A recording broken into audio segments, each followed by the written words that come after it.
Hello, my friends. Thanks for coming. Sometimes the best way to deal with fear is to get angry at it. When I'm lying in bed at night trying to fall asleep, I can feel the programming coming from our devices that want us to think about the ugly things that are happening in our world right now. But we can't control that. I mean, we can donate to causes, we can demonstrate, we can write our representatives, but on a very local level, we can't control what's going on yet. And so a few weeks ago, I was having self deprecating thoughts, such as, oh, you didn't do what you wanted to do. And now that you are living with rheumatoid arthritis, you're never going to be able to do that again.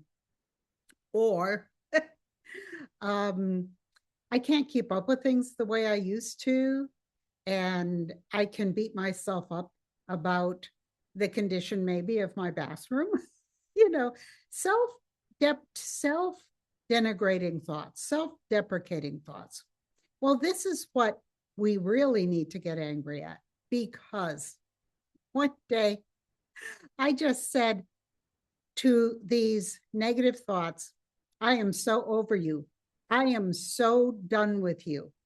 It was sort of a get thee behind me, Satan moment of I'm done with these. I got angry at these negative beliefs that keep me from feeling joy in my life. Well, not entirely, but from time to time, they do. And as I realized this, that this fear that we're being fed constantly, we can reject it. We really can, by getting angry and just saying, I'll do what I can about the world. I'll be kind to my neighbor. I'll be as good as I can to everybody I meet. But seriously, the place to really handle this is inside. Now, I had another thought walking through my kitchen this morning, that heaven is within, that heaven, the phrase in the Bible, unless you become like little children, you cannot enter the kingdom of heaven. Well, what was it like to be a little kid? We were playful, um, we were free, we didn't have the ego, hammering us all the time. We didn't have the expectations of ourselves, those of us who were raised with some modicum of love and respect. We were pretty happy as kids. We played a lot. And I had moments of bliss when I was a child before I went to school of I would look at the simplest thing like a weed near the road, or I'd be sitting in my maple tree and I would have moments of bliss. My angels told me later that this was when all of my vehicles were vibrating at the same frequency. So we held a pretty high frequency but most of the time when we were kids. And attending to our frequency is how we see heaven here. It's still here, folks. It's hard to see sometimes, but it is still here.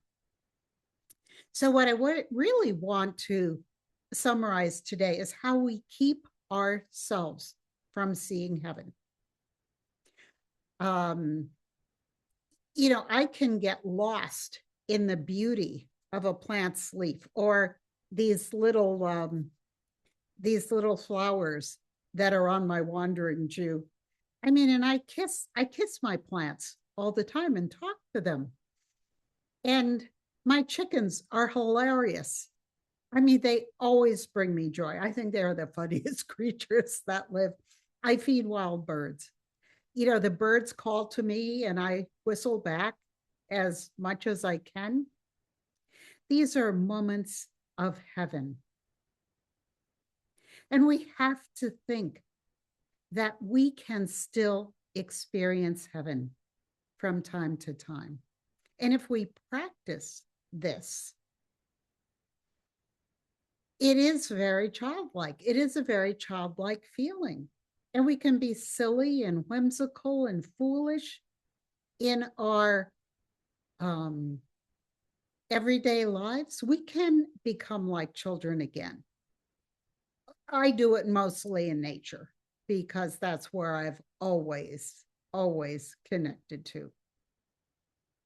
But I'd love to hear your thoughts on how we can still hold a frequency of love in spite of all the fear. And I actually think that's what a lot of us came here to do, specifically at this time. We knew this was going to happen. This is just another scale of battle between love and fear. And once you conquer that within yourself, like my husband has a lot of negative circular thoughts too. And I told him that. I said, just get at them. Tell them to go away. Tell them to, what off. And he's been working on that. And as he works on not entertaining any negative thoughts, any self deprecating thoughts, he's getting happier and goofier and sillier and more childlike. So I'd love to know what you think about this. And until I see you again, my friends, please be well and please be blessed. Thanks for coming.